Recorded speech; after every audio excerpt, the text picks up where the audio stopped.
So this tool right here is the Craftsman CMX ZVBE38660 wet dry vac muffler.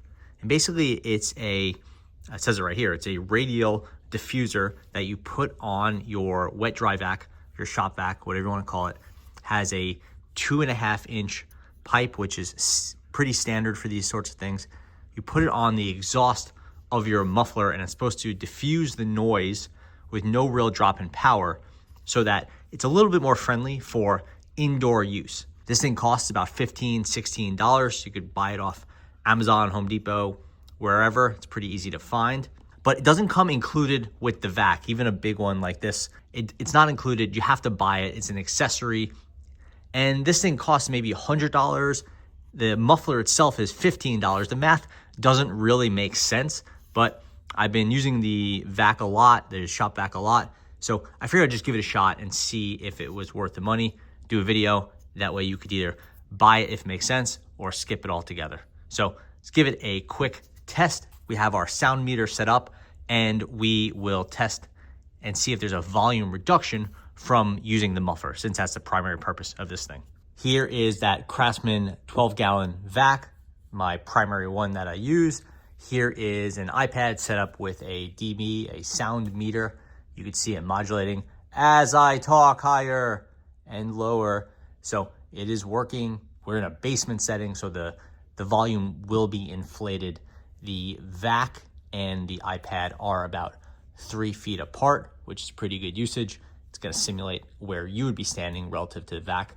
Just the hose is, about 4 feet long. We'll test it without the muffler first. The exhaust is facing away from the iPad.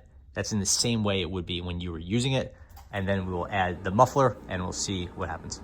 Okay, here goes with the first test.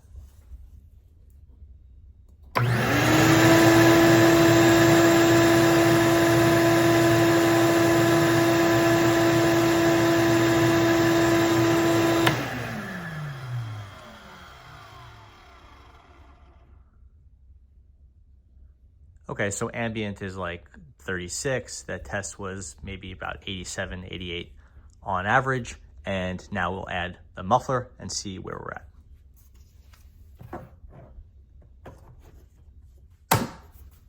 The muffler's in place. Looks just like that. Start testing again.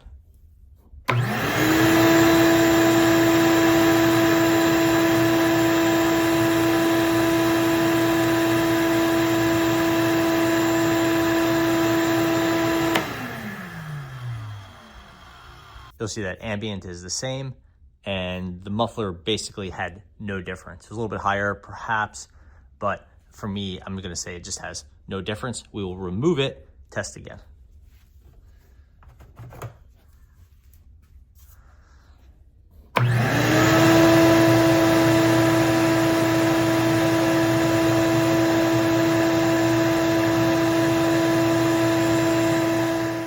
Okay, so from what I could tell, it doesn't make the operation of your vacuum any quieter.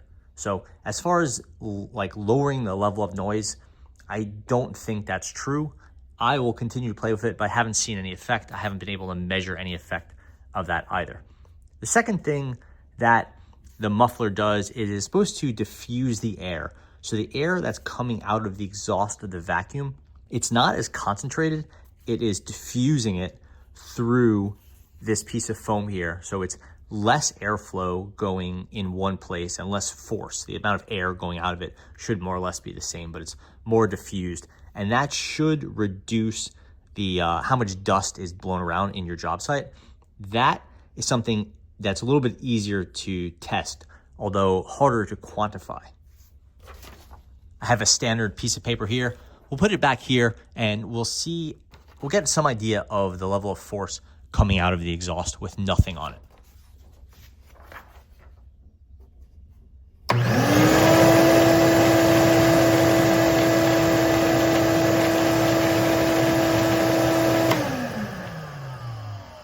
So it's a lot of force. The amount of air coming out of here in a straight stream is pretty impressive.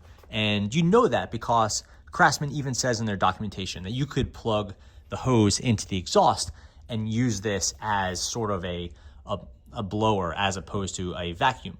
So it's a lot of force coming out there. It's not as good a blower as it is a vacuum, but it has definitely a use for this thing.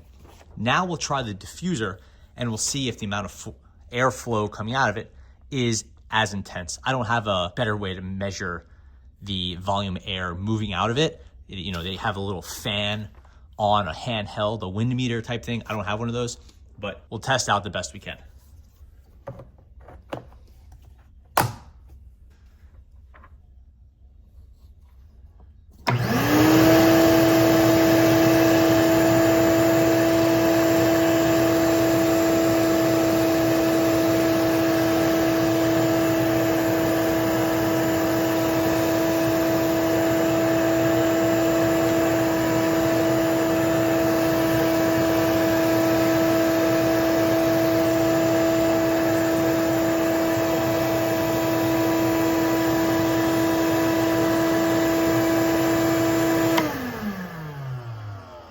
Okay, so not perfectly scientific, but you could see that the amount of air coming out of there, it is more diffused.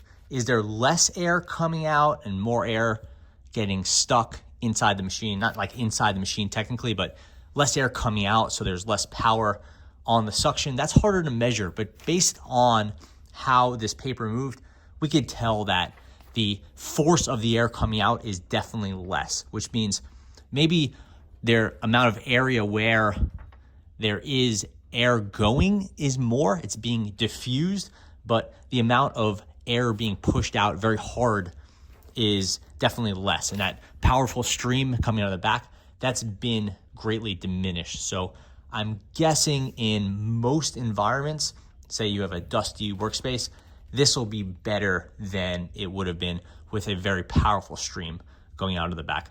Maybe not, depending on how you work, but who really knows? If you're really sensitive about dust, then you would put another pipe out here and, you know, get that long pipe and put it outside out a window or something like that. But this diffuser could be better than the powerful stream. The other application some people say is that this would catch some stuff coming out of the back, but this is an air diffuser. This is not another filter. So you shouldn't be buying this because you worry about stuff coming out of here. Anything you want to catch should be caught in the vacuum itself. If it's in wet mode, it'll get stuck in the bottom.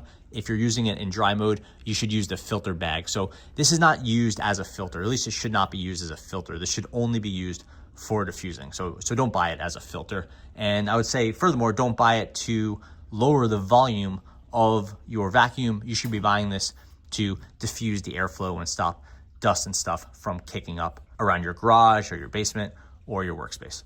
Thanks for watching.